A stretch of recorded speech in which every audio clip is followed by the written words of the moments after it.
What's up, everybody? Episode 39 coming your way hot. What up? Old Dan sitting here, ready to do a whiskey review in this episode. Yeah, that's pretty tasty.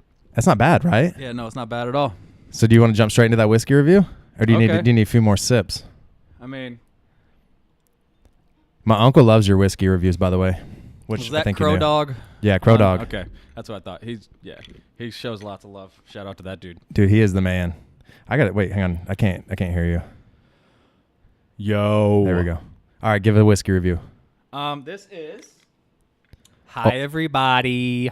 Today, we are looking at Benchmark Old Number 8 brand. Old McAfee, number 8. McAfee's number 8. Okay, that's what it is. So, I've never had it Jack before. Daniels is old number 7. Kentucky They went up one. Straight bourbon, corn whiskey. So if they're doing it by the book, that if they're going to call it this, it should be made with 100% corn, because that's kind of the only way you can call it straight Kentucky straight bourbon whiskey. So Are you reading the label? No, this doesn't have anything on the label. It doesn't have a label? Well, it has a label, but it doesn't have a mash bill on it to say what it was made out of or what it was made with. Oh, that means they're lying to us. No, because whiskey goes in categories and stuff. So if it says Kentucky straight bourbon whiskey, that usually means it was made 100% corn. Tennessee whiskey, that means it's charcoal filtered, cold charcoal filtered.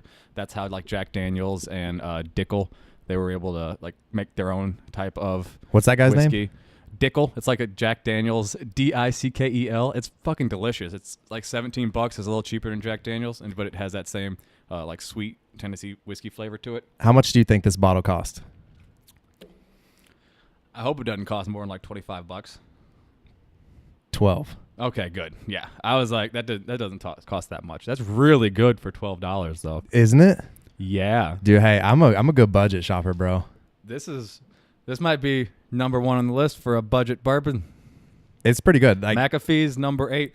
It would be great over the. I'm just drinking it straight right now. It would be great over the rocks. Oh, it's amazing over the rocks, but you made me take like your taste, rocks, so I have extra like rocks. Nothing. Well, I like the flavor of whiskey, and that's how I have to review it. You know, So- Matt liked it, and Matt, knows his whiskey being a, bartender back in the day. So like when he said it was good, I was like, all right, this is good. I know it's really good, and it's really smooth. It's just really sweet. There's not a lot of complexity to it. You can really just taste the corn. So if you were scaling this 1 to 10, what is it? For $12, it's fucking 11. Like So it's off the charts? for $12 is really, really good. Yeah. We have an audience here today, and I just want everybody to know I'm off the charts too. Oh, okay. I'm like a good whiskey. Self-endorsed. Oh, you're like a good whiskey? Dude, yeah.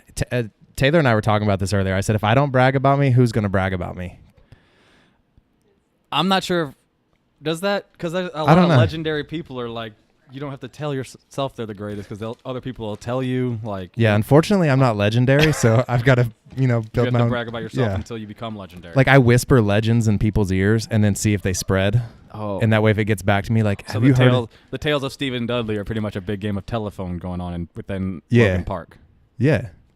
Nothing wrong with that, right? No, nothing wrong with that at all. It's a good strategy. It's a good PR strategy. It definitely is. One time I was thinking about making shirts with myself on them. And then just walking around, and people were like, "Man, I know I saw that dude somewhere." And then they would just see that it's me, and be like, "Ah," and I'm like, "Ah." It would Dude, just be a speaking good of time. that, so you have the haircut of Ben Askren right now. No, I don't. Yes, you do. No, but hang on. But the point I want to Ben get to. Askren has an afro. I have luxurious locks. Funky Ben has an afro. I have like He's got some luxurious locks no. here. Ben Askren absolutely has an afro, babe. But my locks are like Bradley Cooper from the A-Team. American Sniper. No. Okay, We well, got that's Jasmine not on. the right Ben Askren. No, that is not Ben Askren. Okay, so anyway, like the UFC didn't put his picture up, so you know how they do that Yeah, I saw silhouette that and it's shit. bald, He and put then his so he own put his picture own up silhouette, with but it had the afro. goddamn- Yeah, and he put his own picture up, and it has him in a suit and dress pants and stuff. Yeah, It's hilarious. well, I mean, he put up a couple of different ones, and that dude is pure hilarious. Like yeah, he Ben gets Askren's it. funny as fuck. And do you think he beats Robbie Lawler?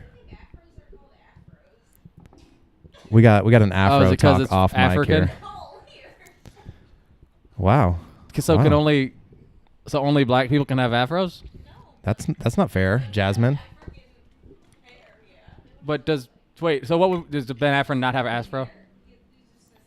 He just has I feel really like curly I need hair. to narrate this. But okay, we're having an afro talk. So no, is it just really curly hair? Yeah, see, I thought it was the same as yours. You and Ben Askren have the same hair.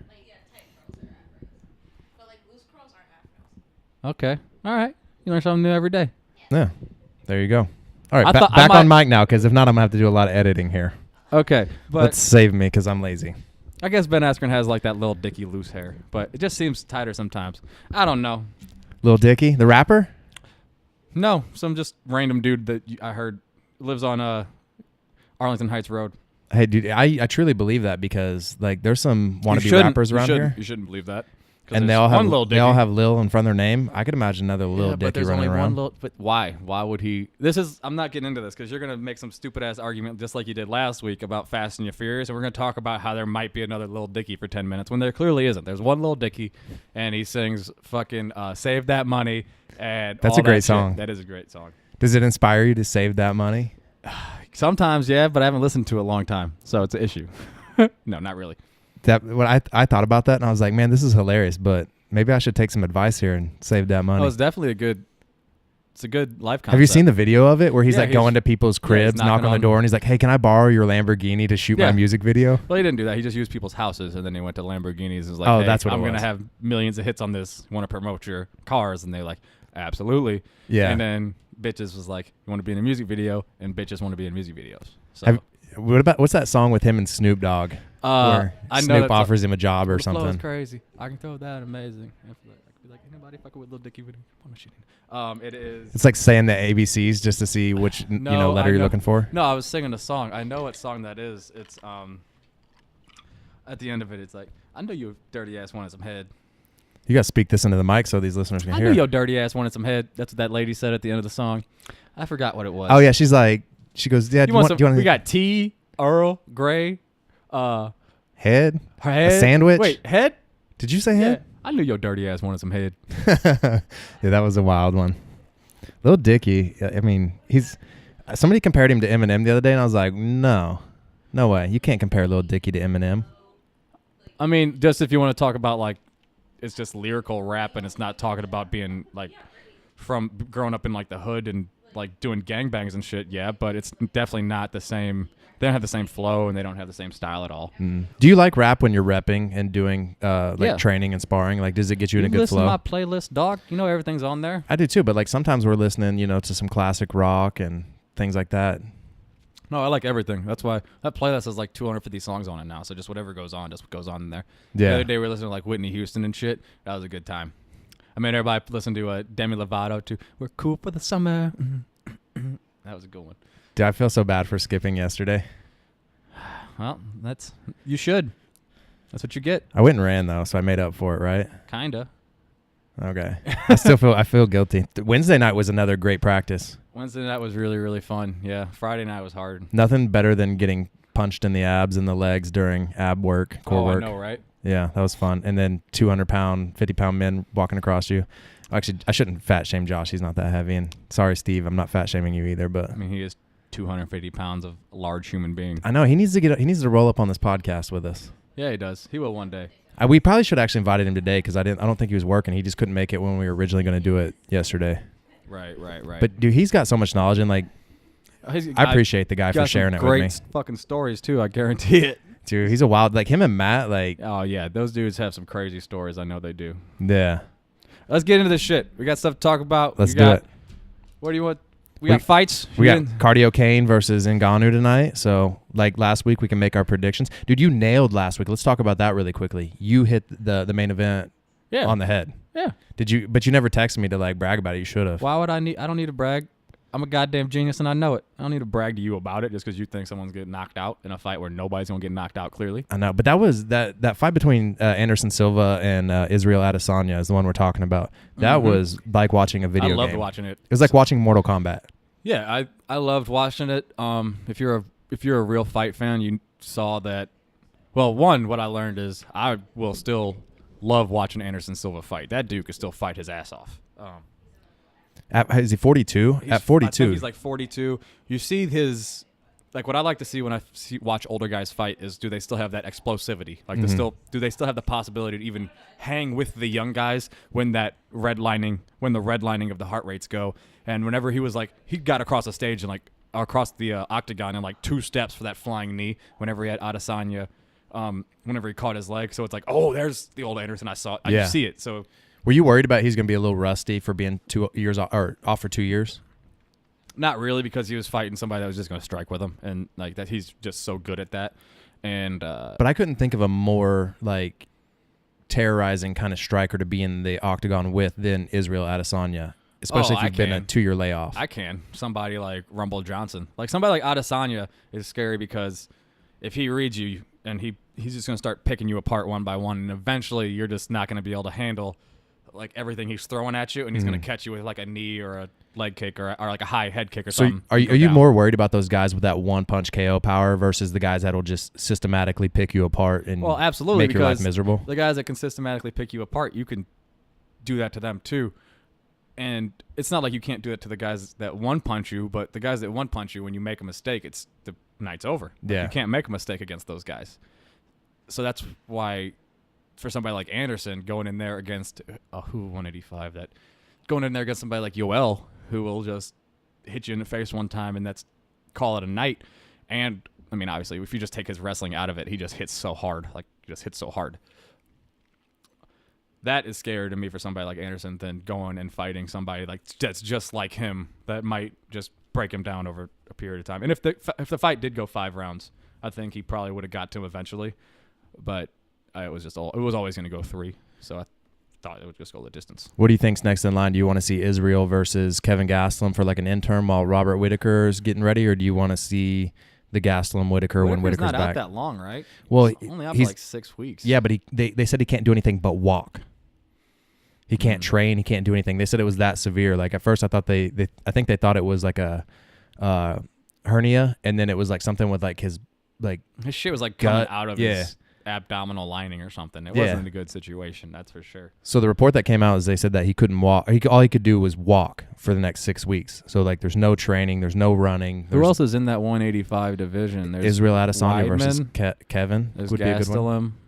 There's, like I said last week, though, I don't even think like Gastelum gets beat by those top guys. Gastelum already got beat by Weidman. Gastelum will get his ass whipped by Adesanya. I have no doubt in my mind. What did you think about him walking around with the belt then? I thought what Robert Whittaker said about it was hilarious and so true. It's like when dad comes home and takes his work belt off and then son wraps it around his neck and wraps it around his waist and acts like he's his dad going to work. It's like he used Henry Cejudo's belt. That wasn't even Robert Whittaker's belt. Oh, that wasn't the one they brought? No, he borrowed Robert Whittaker. He borrowed Henry Cejudo's belt and walked around with that. Oh, I didn't hear that. Yeah. So he didn't even have the real 185-pound belt. What a team player Henry is. Just loaning that thing out. Henry don't give a shit. He's wrestler gang, you know, but that just, I think it's hilarious that, I guess if that's how you want to win the title, and you could call yourself the champion that way, but you definitely didn't beat anybody. Like if that's how you want to win it, that's fine. But did you see that ringworm? Yeah, that shit was like popping out of the back of his neck. He looked like a potato that was expired. On Gastelum? Yeah, on the back of his neck, Matt. He had rangworm. It wasn't even ringworm no more. That shit was rangworm. Yeah, it had some stank on it. It looked like a potato that was going bad, and then like the buds were coming out of it to create new potatoes. That ringworm was butted up and shit. It was nasty as fuck. That's gross. I'm gonna have to find that. That would be maybe the good promo picture for this episode. It was right in the way. It was in the weigh-ins when they were, or the Thursdays before the weigh-ins at the face-off. Like, yeah, he had his suit on, and there was a big old nasty, like Abe Lincoln size penny. Abe Lincoln's on a penny, right? Yeah. Yeah. So Abe Lincoln sized penny ass rangworm on his shit. That's wild. You had to ask me that. Okay, man. You just don't pick up pennies off the ground. I'm no peasant. Damn. Damn, too good for a penny. It's hard knock life for a penny. We could probably get rid of pennies in society. Can we agree with that? 1 cent. Like let's. Can we agree we can get rid of pennies? Get rid of the nickel too. Zeros. I want everything in zeros. Should we just do dimes, quarters? That's it. And $half bills. Yeah, and we'll have dollar bills. Yeah, that'll be fine. And then tax. That should be a thing. Why aren't those a thing? Like that's a $half bill. That monocle size. No, I thought you said $half bills. Yeah. We don't need a $half bill. You know those like 50-cent coins that are like a little bit bigger. Like those are dope. We need those. I miss those Sacagawea.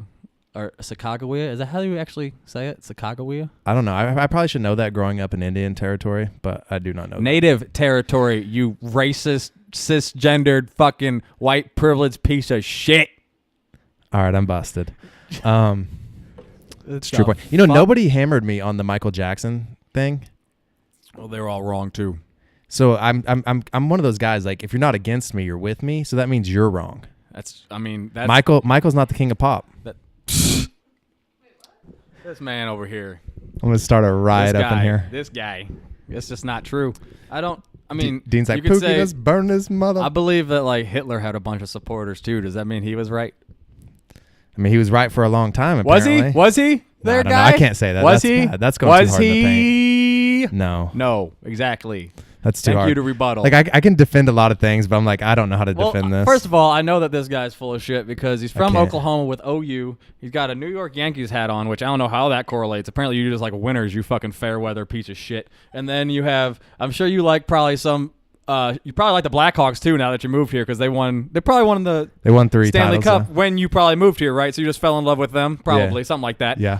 What else? Keep going. You're on a roll. You probably like the Cubs whenever you moved here because they won about the same time you moved here. They started getting good. Yeah, there's a picture but you don't like online of me wearing a Cubs hat with my you don't mom like the at the Bulls stadium. though. You probably No, you're I hate probably the a Bulls. Miami Heat fan. I'm a LeBron James guy. Yeah, so over you're a MJ. Miami Heat fan, aren't you? Yeah, this guy, this fucking guy. Who am I fucking podcasting with? This Jesus guy. Christ. You're good. What's next? Like, he's kind of like a tarot card reader. Oh, I don't know. It's a good day. What are we talking about? I don't know, man. We're just chilling. We're just doing our Michael, thing. I wish you saw Michael Venom Page versus Paul Daly Dude, yesterday. tell me about that fight. I want to hear about it. First of all, Paul Daly did not. First of all, these two. After Paul Daly, Hang on. Why are you pinching your fingers like an Italian? because I got a lot to say about this fight. These two. After Paul Daly's last loss, he went 3 rows into the crowd to confront Michael Venom Page because these guys actually fucking hate each other. Yeah. So I thought they were going to go and let's fight. This motherfucker's Michael Venom Page landed a teep to the body or a front kick to the body for the only strike of the first round, and Paul Daly fainted twice off the cage, and Michael Venom did the fucking shimmy in, shimmy out like a snake shit. And then in the second round, minute and a half in, Paul Daly gets kicked in the face, and he says, fuck this, shoots a double leg, and apparently Venom Page has never even sprawled in his life because I could have defended this shot when I was 13. And it was the worst display of grappling and an embarrassing display of people actually hating each other, going to fight each other. It's like, at what point, the referee should have stepped in and like, hey, let's fucking fight at some point in time. There was probably less than... The referee should have fought them both. No, he should have stepped in and was like, fight. Like that. They do that in Thailand when the dudes are just sitting there with their fucking hands up. They're like, fight. Like, fight. They push them together to fight.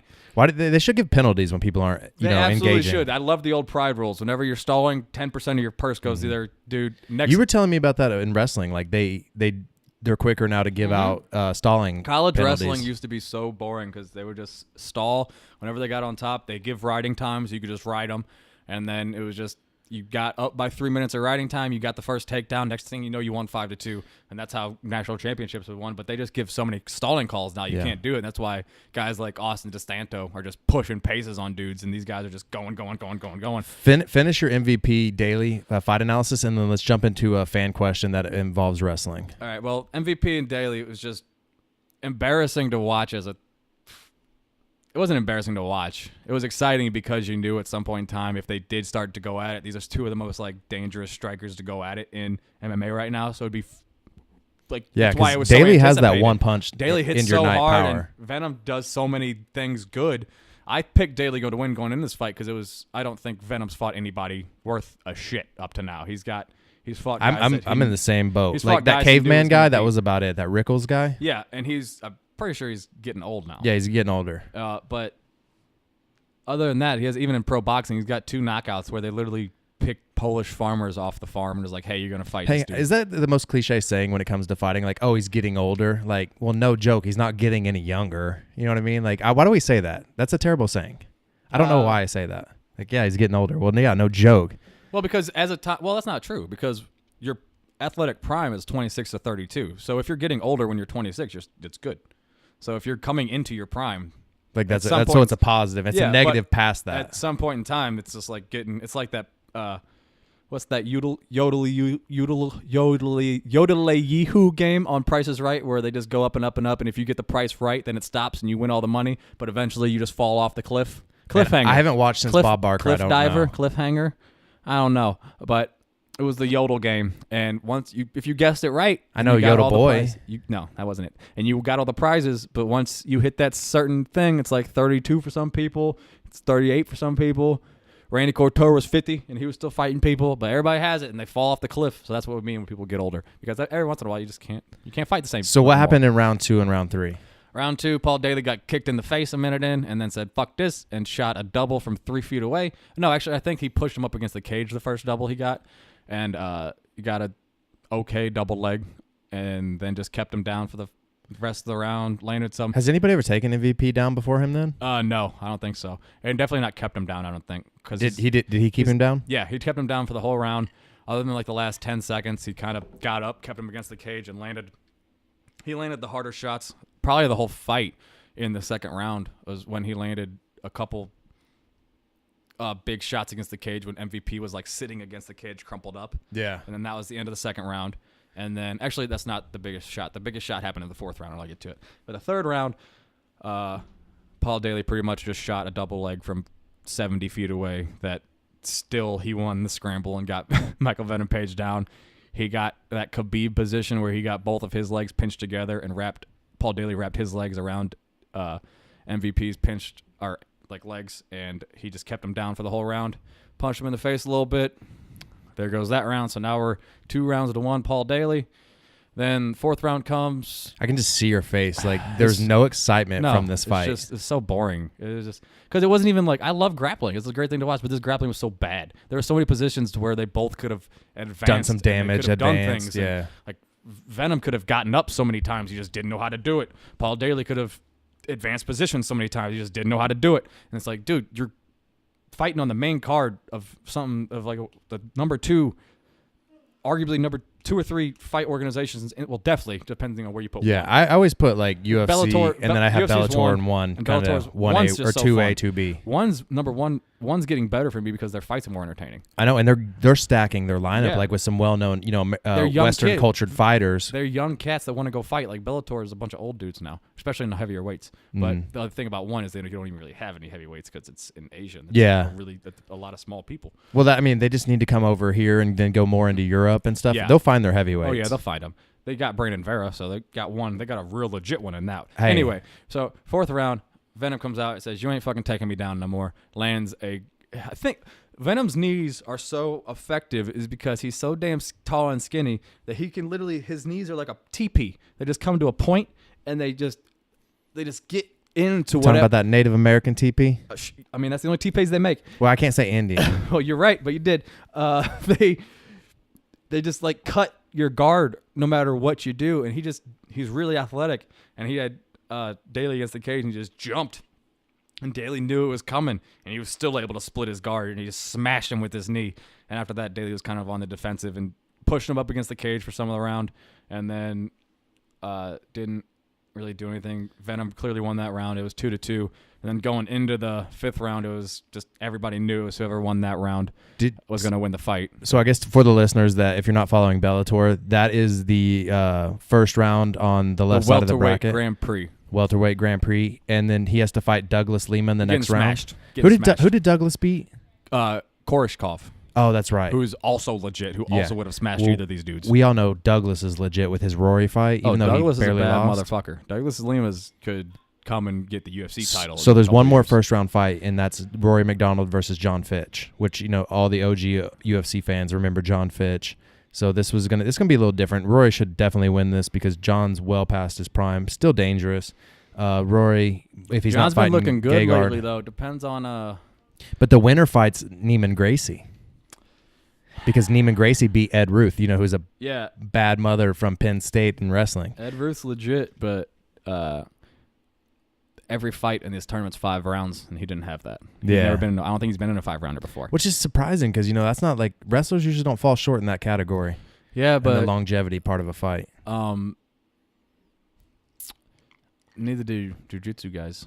Like, they're both kind of really just grind base, and the thing about it is Neiman was able to get takedowns, and he was able to land on top of them. So if a jiu-jitsu guy can get on top of a wrestlers do not like being on their back, and we don't like being on bottom. So it's just we're not used to it, and anything you're not used to and you're not technically very efficient in is going to cause a lot more energy depletion and a lot more energy expenditure throughout those techniques that you're using.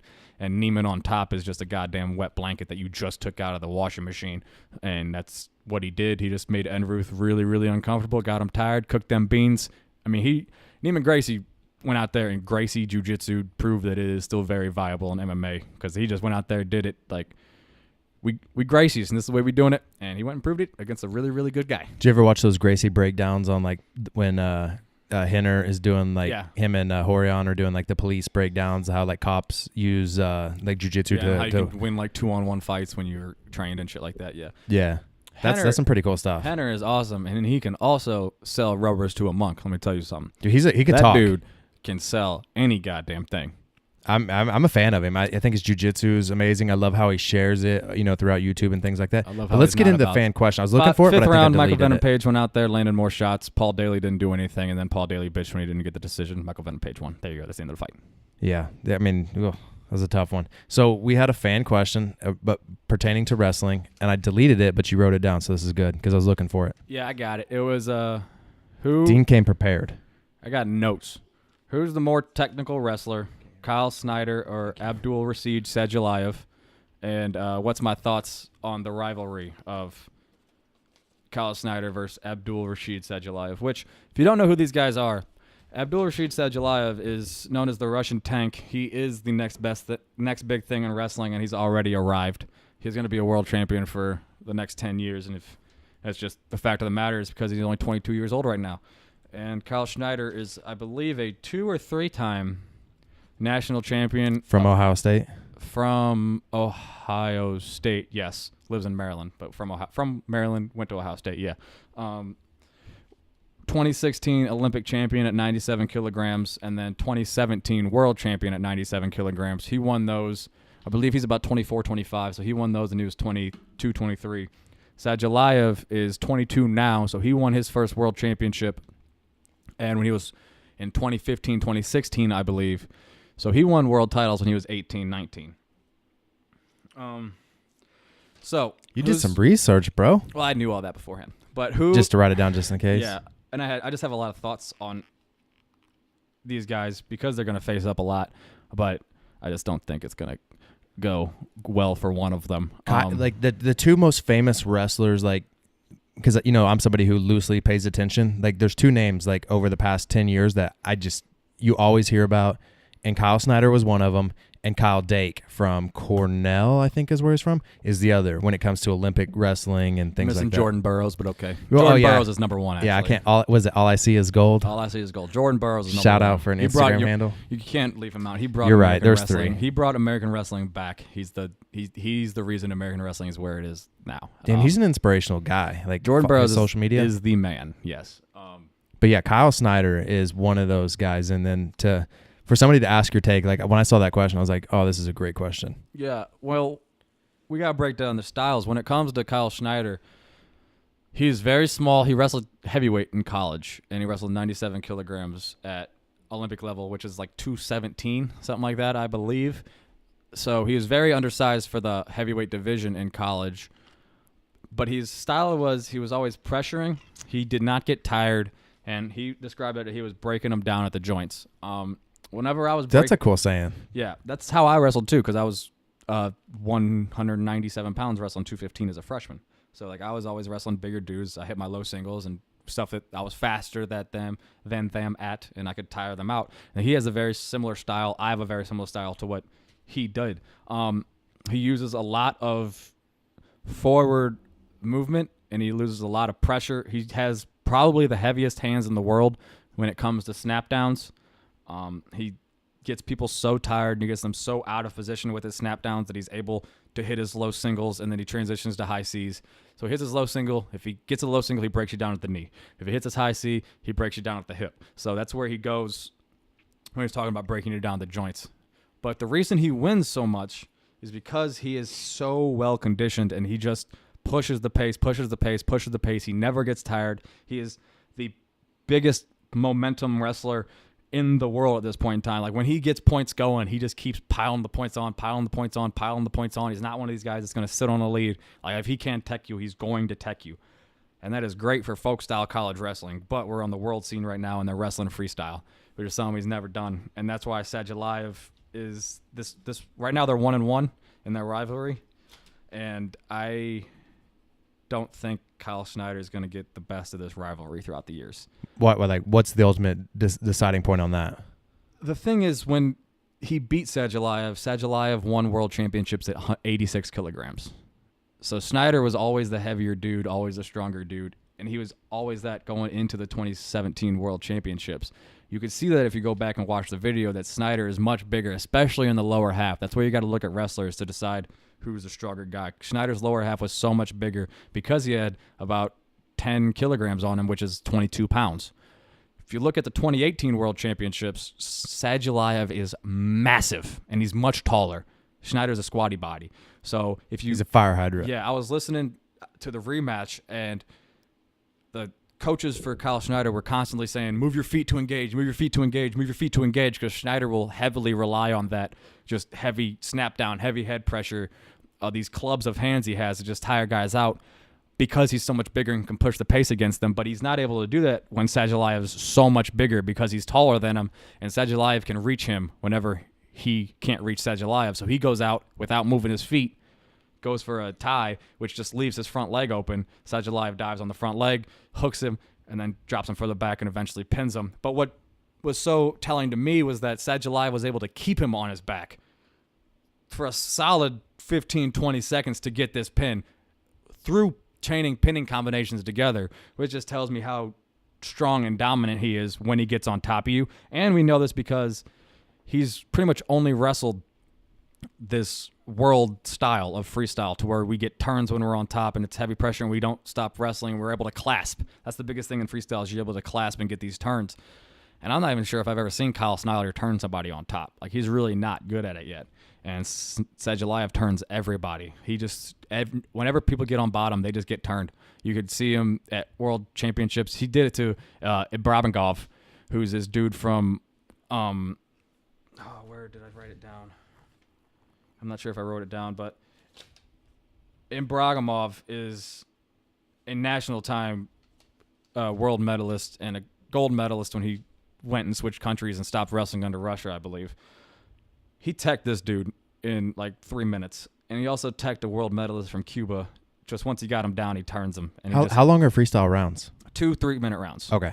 So he got him in the first, or yeah, he got both. He teched both the guys in the first, and it's just the only thing I've seen close to it is like Alexander Karelin of Russia. Just whenever these guys get down, it's more like don't hurt me instead of don't turn me, because they know they're going to get turned. Everybody knows they're going to get turned. It's just they're not trying to get dropped on their fucking head and have their neck broken and their careers ended. Is Khabib's style a lot like that? It is in a different way because he gets to punch you, so he doesn't need to worry about turning you. He just gets to worry about keeping you down and hitting you and stuff like that. But it's very much like when he gets to hold you, it's like, holy shit. But as far as technicality goes, it's kind of known when you're deep into the wrestling that Russians are kind of just more technical than Americans. Americans go very much off of conditioning and very much off of, like, I'm going to just outgrind you, I'm going to outpace you, I'm going to outwork you. And not so much on the technique aspect of it. We work our techniques, and we always do. That's why we're gold medalists. We're great at this too. But our style is much more grinder. It's much more. Jordan Burroughs is known as a bully. He just goes and he just outpaces people and just blast doubles them off the ring. While Russians are known to have these 5-hour practices where it's slow technique that just builds into these hard live rounds. Damn, that's a long day. Yeah, it's just really long days of just constant technique. And you see that whenever you watch them wrestle, you'll see Russians just doing weird, subtle shit to where they move. Like, how did they get behind so quick? Yeah. And it's just because they have this technique to where they know, like, whenever you shoot, they automatically get behind. I watched this old Russian guy, and he was just, like, waving his front foot. And whenever anybody would shoot, it was just a subtle, like, out and in, and they would just miss. And then he was behind him. It's like, how the fuck did he do that? I've never seen that in my life. It's like a weird teleportation. It's weird. Yeah. It's really weird. And that's what you get when you have these 5-hour, 6-hour practices of just drilling technique. How do they stay so you know, because like the fatigue, like I felt like I saw you hit a wall middle of the week. I didn't see how you finished the week, but I could see like, you know, because everybody hits that wall. And when I saw you hit it, like, how do you get through that? How do you mentally get through that and keep grinding? Because you were one of the few there this week that just like, I saw you hit that wall, but you kept grinding and grinding. And well, honestly, I didn't want to go Tuesday. She made me go. So Jasmine made me go Tuesday. Shout out Jasmine. But keeping you committed. Like, but like the mid practice grind is just from. She just didn't want you in the house. She's like, probably, get out of this house. Honestly, probably what it was. Actually, now that I think about it, that's exactly what it was. Because she had. She's like, I already got. She's like, I has to spend time with you on Valentine's Day. She had to do Valentine's Day something. She had to prepare a Valentine's Day present. So actually, she needed me to get out of the house. So I thought she was just trying to be like my anchor and my rock. But she was just like, get the fuck out of here because I got to surprise you with some shit. That's like Christmas. Like when you had to wrap the gifts for the kids. She's like, all right, I need you to get out of here. Oh, I was being lazy. And thank you. I told you thank you already. Shit. But that's for the people to hear. She just called you out and said you were lazy. I was being lazy, but I still fucking went. But where you develop the mentality to just grind through the middle of the practice is just doing it. Yeah. Like it helped. I wrestled for a decade, so it's just you develop that mentality, and I lost it for a while. Like I just stopped doing it, but then you get into another room, you get into a competitive room like I'm at now, and it's just like you have people yelling at you, telling you to go, go, go, and it's just like, oh, I remember I could do this. You just keep going. Yeah, you just keep pacing it. You like I know I was getting my ass beat. You don't gotta fucking tell me I was getting my ass beat. Like, but it'll go away eventually, and then I'll stop being tired, and then I'll start beating ass. Like that's how that works. Like you got to get your ass beat before you can.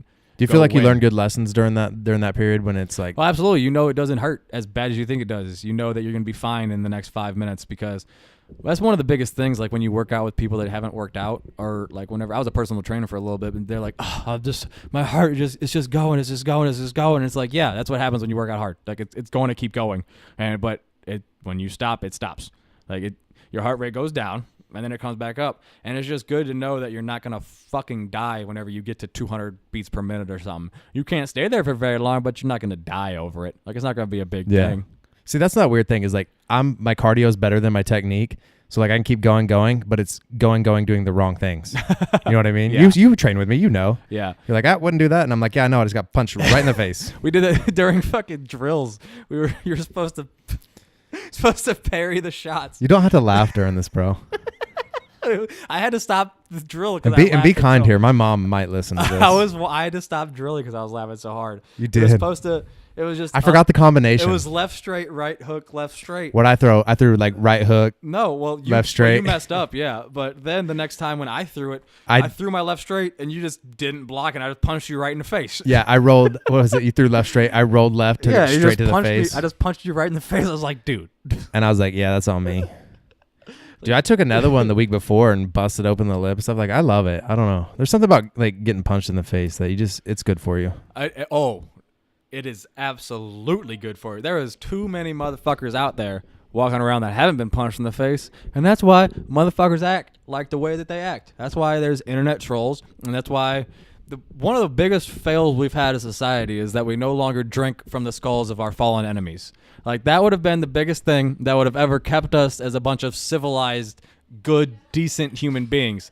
The way to be a decent human being and to create good men is to not take away all the brutality and all of the visceralness of them, is to teach them how to be very, very brutal, but also teach them to control that. Because a gentleman is not somebody that just doesn't know how to beat somebody's ass and doesn't use it. A gentleman is somebody that is always nice to you until it's time to not be nice and handles it. Like, I don't know. I think that's why we have people that just that's why it is where we're now, where people just talk shit and people just think that they can say whatever the fuck they want to say all the time, and then nothing's gonna happen to them, or they get pissed off when someone retaliates. It's like, yeah, you have freedom of speech, but I'll have the freedom to slap shit out of you. Like, that's the way that works. Yeah.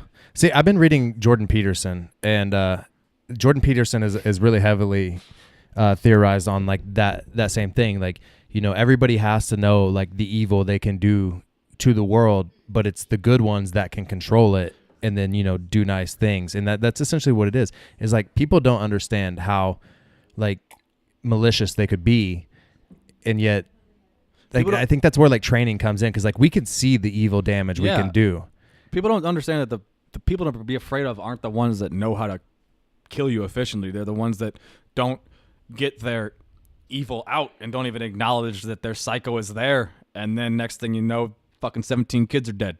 Vegas happens. That's what. I don't fucking know. See, like because then mental illness comes into play. But I think if people had an outlet to even express that we are a violent a violent organism, it would be much more beneficial instead of condemning so many of these pleasures of life. Really, have you heard that like they're taking like dodgeball out of schools because they think that it's too mean, other kids picking on other people? Jesus Christ! You could, dude.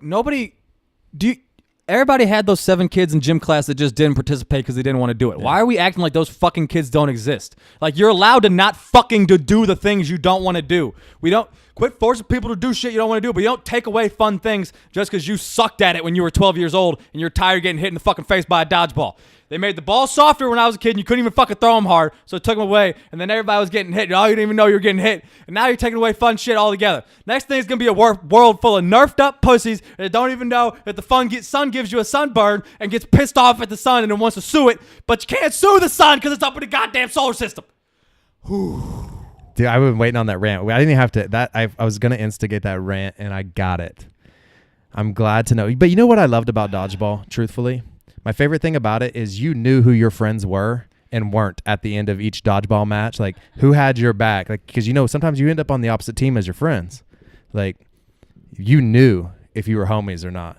How? I'll fuck you up if you're my friend. You on the other team? That's what I'm saying. Enemy. That's what I'm saying, because here's what they do. Oh, okay. Here's what friends do. And I was the same way. Like, I will go after everybody until it gets down, like my team's winning, and then it gets down to my friend, and then we just make that eye contact. It's like, okay, now I'm gonna mess your world up, bro. Oh yeah, but you never get your friend first because you want your friend to stay in and have fun. Yeah, but like when you have like another like really talented person in the group, I'm down with that for sure. And then they come after you early, you're like, bro, I thought we were friends. Bro, like, what the leave fuck? me in the game. Right. But wouldn't it be fun if it was 1v1 and it was us? I'm down with that. See, that's what I'm saying. Cool. Like, that's how you know who your friends are. Yeah. Or if there's like a group of like that's not your group, but they're coming after you, like you can set your boundaries real quickly. Yeah, no, I'm down with that. Like if you have like 5-6 groups in gym class, and one good thing about gym class too was like if you had a good teacher, they separated the good kids like quickly. They knew they evened out the teams. They knew within the first week and a half who was the athletes, and then they made it fun teams. Like, dude, I asked my baseball coach one time because he was our PE teacher growing up.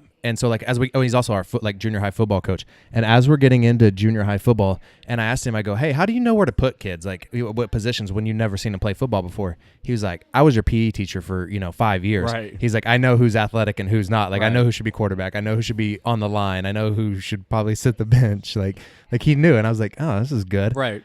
But then he goes, but it gets weird like when it comes to a sport like football. He's like, because like you may so have many different positions. like in basketball, like you're taller athletic people, playing down in the post, but you may be that tall athletic person, but like everybody else on your team is like smaller, so they get like the skill positions and you get put on the line until you get into high school and where everybody's pretty much the same size. Yeah, then you can either get bumped to a skill position or whatnot. Like it's a weird thing, but it made a lot of sense. I was like, all coaches should be PE teachers so they know like the kids. I mean, they kind of are when you think about it. It's kind of like recruiting, think from about like all the your minor PE leagues. teachers. Think about all my PE teacher in middle school was my wrestling coach.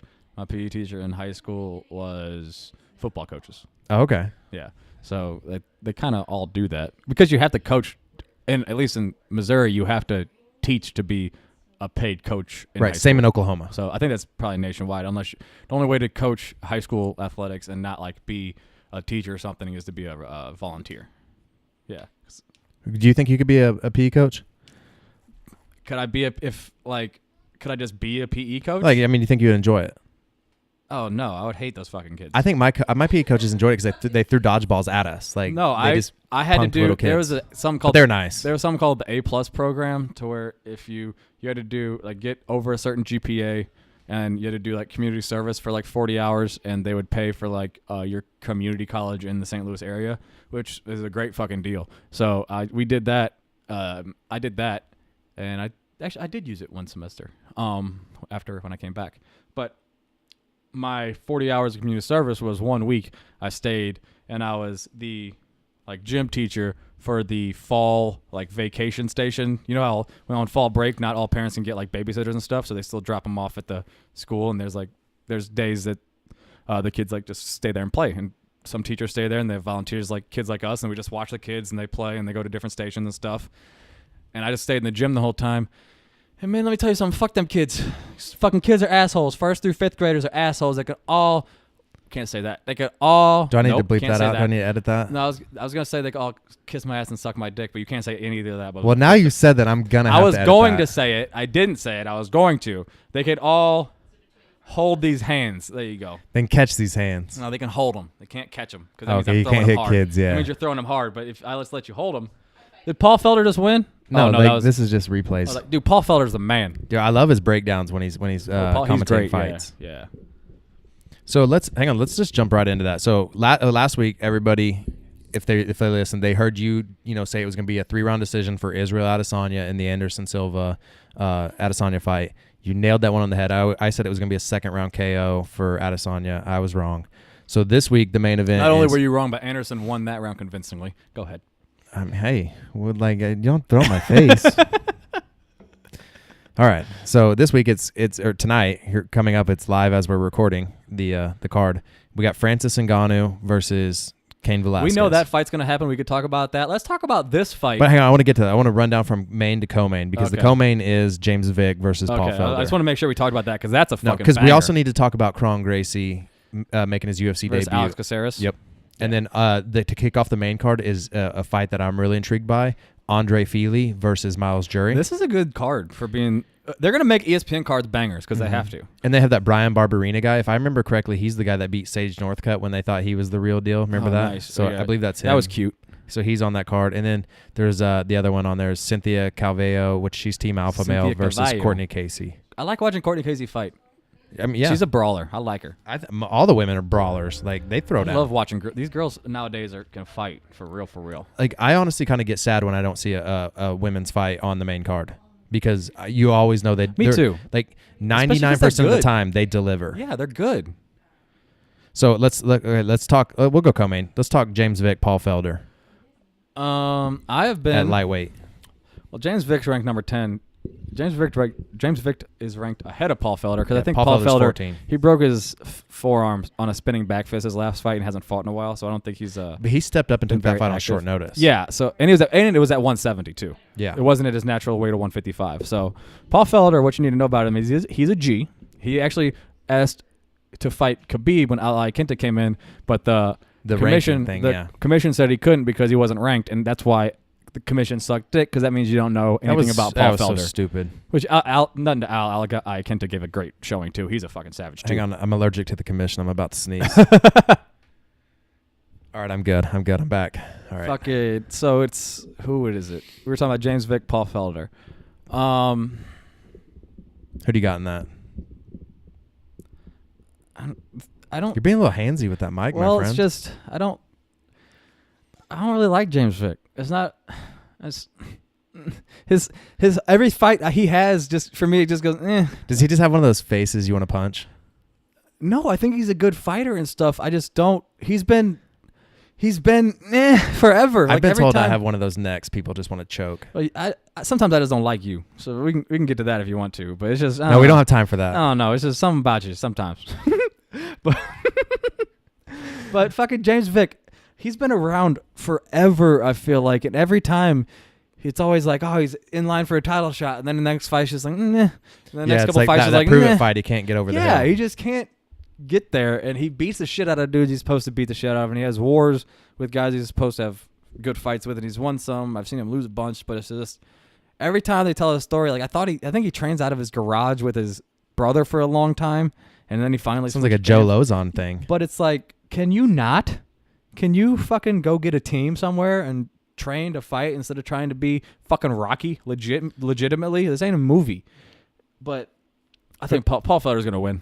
How do you think? Like, is he going to finish him? 3-round fight? What's going to happen? I bet he submits him. Oh, Paul Felder with the jiu-jitsu. I bet he submits him from the bottom. Oh, that'd be wild. I've never seen Paul do that. Not saying he can't. I have. I'm pretty sure I have. Look up Paul Felder's record. All right, I I'll do might that. be making this shit up. So Maybe let's- James Vick has a submissions. James Vick does. Okay, look up Paul Felder. I think Okay. Paul Felder's While got a I'm looking triangle that submission. up, let's talk about Alex Caceres versus Kron Gracie. Kron Gracie's gonna take him down and win and submit him. Do you think Crone is gonna really, like how Hoist put the Gracie name on the map? Do you think Crone's gonna like submit, like what's he fighting at? cement that legacy? I think it's 155. I do believe. No, or no, it's featherweight. It's 145. I think maybe 155 is the hardest division in MMA right now. It's been the hardest division in the history of MMA. It's always been stacked with killers. Light heavyweight was rough in the UFC for a little bit. Oh, you're talking like Chuck Liddell, Forrest. Oh, so before Griffin, John Jones. Shogun Hua, Rashad Evans, Keith Jardine, Joe Horn, all those dudes.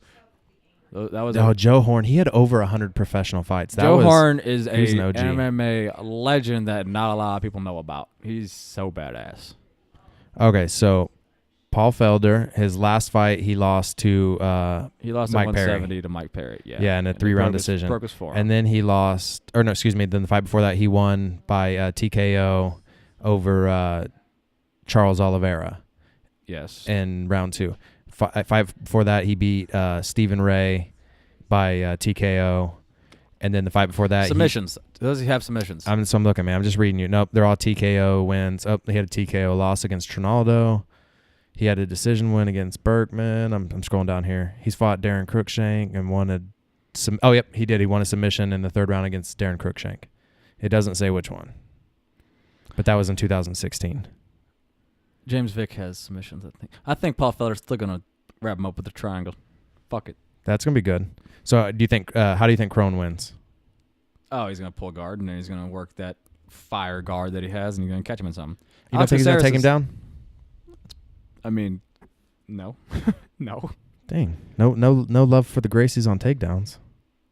Duh. Have you ever seen a Gracie? Mean? I don't know. Have you ever seen a Gracie just blast a double? Actually, Neiman Gracie blast doubled the fuck out of Ed Ruth. Oh, did he? I missed it. And I didn't see that fight. He did it right in the middle of the fucking cage in like the 3rd or 4th round, and it was not expected to say the least. It doesn't have Crone's nickname on here, but I could swore it was Ice Cream. Really? Yeah. Like Gucci? He has like a whole trademark. He has a hat and everything, like with his brand. It's like Ice Cream Crone Gracie. Ice Cream Crone Gracie. Like I think the guy just loves ice creams. But it doesn't even have his record on here. It just says he has 100% submission rate. Like they don't even have like what's up with the UFC? Not having Ben Askren's picture, not having Crone's record. Like, their website sucks. Like how hard? Like you're this mega billion-dollar company. Website, the UFC. Why can't you hire a person that can run your website? The UFC website, social media, Fight Pass app, like anything that has to do with online media for UFC absolutely sucks dick. Maybe I should end this podcast right now and just put in a resume for running UFC's website. Like their social media is awful. Like you don't know when fights are fucking happening. They just throw random shit up there all the time. If Dana White didn't tweet that it was fight week, nobody would know. I literally have to go whenever I hear UFCs are on, I have to go to Google and just type UFC and then it'll give you the schedule and you just look at shit. But if you go to their goddamn Instagram page, you can't find shit about what's going on. Yikes. You have to go to like MMAJunkie.com. That'll give you the actual card. Yeah, you got to go to the other websites that are more depth and coverage. And like ESPN now has Ariel Helwani. UFC Fight Pass is the biggest piece of shit. If you want to actually watch fighters' fights, you have to look up the dude, and then you get to go to finally find the video, and then when you press back to go back to his profile, you got to go look through all the damn shit again, and it just doesn't give you what you were looking for right there. Well, you saw me having trouble earlier with the UFC app. Like it just said like this content's not available. Check back later. Yeah, and it was Quintet 3 that was on the day after. Yeah, that they like. And I'm like, I paid for this stuff. Like, why isn't it working? Quintet 3 was literally on 30 minutes after they fucking... Fight Pass could definitely use some love, like, because it's kind of trash. Fight Pass is awful. But okay, let's talk the main event and let's wrap this up. Cain Velasquez versus Francis Ngannou. Problem is that if like 75% or better Cain, maybe even like 65% or better. Do you think we see cardio Cain in Phoenix tonight? Oh, absolutely. Like... That's not going to be going anywhere. Cardio doesn't really leave people, if you've not noticed. Like, people don't really, unless they get fat. I can tell you about back injuries, but that doesn't affect your cardio. Like Johnny Hendricks got fat as fuck, so he didn't really have cardio anymore. And he was never really a cardio king anyway. But Cain Velasquez is the cardio king of the heavyweight division, and it's not even close. And the way he trains with Daniel Cormier, and the fact that he's a wrestler, I don't see his cardio going away. I always felt like, when Stipe was on his run defending titles, like I felt like he was just a slight lesser version of what Cain Velasquez really was. I got a big issue with people. And I love Stipe. I love Stipe too, but when they're always talking about the top heavyweights ever, it's Daniel Cormier. Thank you. Yes, to me it's Fedor Emelianenko or Daniel Cormier. And I don't even think it's close. They bring it's in not. Verdum. They talk about Stipe. Daniel's never lost a fight at heavyweight in his life, and he only fought light heavyweight in the UFC. It hasn't been close. It wasn't close, and he beat the fuck out of all those dudes when they were on all the steroids. So fucking what for Showtime? What was that? Showtime's MMA that Anthony Pettis did the fucking kickoff of. Oh, WC. Oh no, it wasn't that one. Okay. Showtime had. Oh, you're talking against Benson Henderson when he did the Showtime kick again in the UFC? No, it was Showtime's MMA, where everybody Strikeforce. Strikeforce. Jesus Christ. Yeah. He was UFC Strikeforce heavyweight champ, and he just beat the shit out of Bigfoot Silva, Josh Barnett. Josh Barnett tossed Josh Barnett like a rag on his doll. fucking head. Beat Frank Mir. Frank Mir dominated all these dudes. Came to UFC, beat the shit out of everybody. But do you think it's tough? You know, when Daniel Cormier says, "Hey, I'm not the best heavyweight in the world," that's Cain Velasquez. Like that's a tough one. Well, that's why Cain can be in the conversation too. I didn't really give it to Cain. Yeah, I just want to see him come back well after this layoff. Cain can absolutely be in the conversation. Just because the way I've seen Cain, and that dude would be hard to beat when and I believe Daniel Cormier says that because Cain's so much bigger than DC, but he's just bigger and the same as DC. I've got Cain Velasquez 3rd round TKO because I think that by the 3rd round he's gonna just, Ngannou's gonna be drained, and so I have Cain 3rd round TKO because it's a 5-round fight. Yeah, no, I don't think this fight goes to the 2nd round.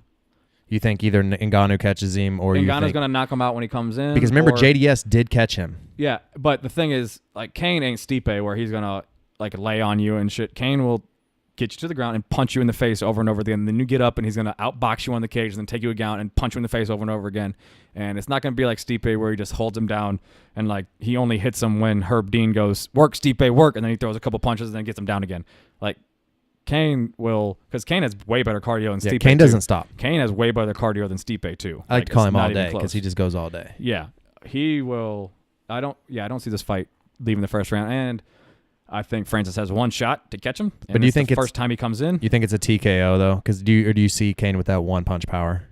Oh, he absolutely has the one punch power, but he's not going to risk it. There's no need to risk it. Like, we're trying to get back to a heavyweight title here. Do you remember when Cain took Bigfoot down? I think it was in the 1st and just hit him with those vicious elbows, and that blood was just squirting out like it was a video game. Yeah, Cain is an absolute animal of a human being, man. Awesome. All right, brother, we're going to end it on that. You think it's going to end in the 1st round? We'll talk about it again next week, see who's right. You got anything to say real quickly, or are you good? Later, fuck faces. All right, everybody. Episode 39 of Head Kick Radio. Thank you for joining us. We love the ridiculousness. Give us some feedback. Please tell a friend. Rate, review, subscribe. Tell your mama. We out. Bye.